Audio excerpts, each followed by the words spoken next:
চীন গত 100 বছর ধরে জিনজিয়াংয়ের মুসলমান, উইগুরের মুসলমান, কাশগড়ের মুসলমান, ইউনানের মুসলমান, তাদের উপরে যে জুলুম করেছে সেখানে জুলুমের একটা সমুদ্রে পরিণত হয়েছে। ঠিক কিনা বলেন?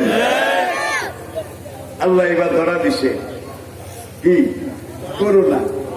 করোনা হাদিসে নবী বলছেন, মানুষ যখন সীমা লঙ্ঘন করবে, সীমা লঙ্ঘনের চূড়ান্ত পর্যায়ে পৌঁছে যাবে, আল্লাহ এমন এমন বিমার, এমন এমন রোগ পাঠাবে যে রোগের নাম কেউ কোনোদিন শুনে নাই, যে রোগের কোন ঔষধ মানুষের জানা নাই, যে রোগ চিকিৎসা করলে আরো বাড়বে। করোনা ভাইরাসের উপরে তারা বিভিন্ন এক্সপার্ট একটা পরীক্ষা করে, একটু কমে, ওইখান দিয়ে আবার আরেকটা, এইখান দিয়ে ইঞ্জেকশন মারে, ওইখান দিয়ে আবার আরেকটা, একবার এই রূপে আসে আবার আরেক রূপে আসে। ঠিক কিনা বলে? তাই দেখা যায় করোনা ভাইরাসটা বহুরূপী। এক রূপী হলে তো একটা কিছু করা যেত। ঠিক কিনা বলেন? বিভিন্ন রূপ নিয়ে আসতে চায়। চীন থেকে এটা বর্তমানে 40টা দেশে ছড়িয়ে গেছে। গতকাল আমার কাছে কুয়েত থেকে ফোন এসেছে, জাপান থেকে ফোন এসেছে, সাউথ কোরিয়া থেকে ফোন এসেছে, ইরান থেকে ফোন এসেছে যে হুজুর এখানে তো আপনি আসেন, আসা যাওয়া করেন, আপনার মাহফিল বক্তব্য আমরা শুনেছি, এখন এখানে করোনা ভাইরাস শুরু হয়েছে, মেহরবানি করে আপনি আমাদের জন্য একটু দোয়া করুন। আরে তাহলে বোঝা গেল এইবার সীমা লঙ্ঘন করার পরে আল্লাহ রাব্বুল আলামিন যেটা বলতেছেন সেটা হলো, হয় লাইনে আসতে হবে, নয় পাইকারি ভাবে ধ্বংস করে দেওয়া হবে। আর এই করোনা ভাইরাস আমেরিকাতেও শুরু হয়েছে, কি পশ্চিমী দুনিয়াতেও শুরু হয়েছে, মধ্যপ্রাচ্যে শুরু হয়েছে, এশিয়া মাইনর থেকে শুরু করে ইটালি পর্যন্ত, ইউরোপের প্রান্ত সীমা, ভূমধ্য সাগরের পার পর্যন্ত করোনা ভাইরাস ছড়িয়ে পড়ছে। আল্লাহ যদি রক্ষা না করে আর কোন রক্ষা নেই। 2 সপ্তাহ আগে চীনের প্রেসিডেন্ট শি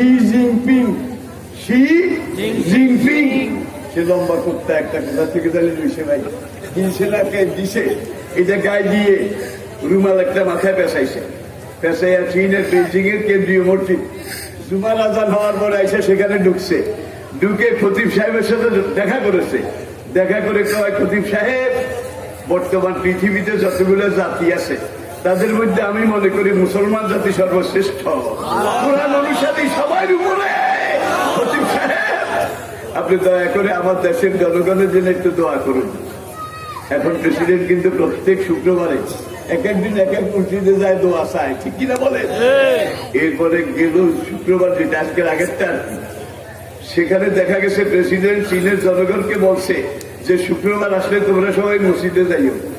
ভাই চীনের এই জেনারেল বাদ সাধারণ নাগরিক, তারা কেউ লম্বা কুর্তা, পায়জামা, সালোয়ার, টুপিও বানাইছে, আর কেউ পাগড়ি, এই তো মাথায় বেঁধেছে।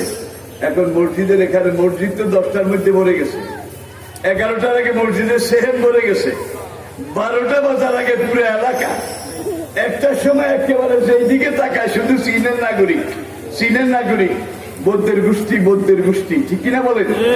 এখন অজুখানায় গেছে, অজু তো জানে না, কিন্তু আজকে WHO ওয়ার্ল্ড হেলথ অর্গানাইজেশন তারা বলছে কোন মানুষ যদি দৈনিক কয়েকবার তাদের মুখ ধোয়, চোখ দুটা ধোয়, নাকের সপ্তাহার পর্যন্ত একটু নেড়ে চেড়ে ধোয়, কুলি করে, আর হাতের কবজি পায়ের পাতা পর্যন্ত ধোয়, হবে না।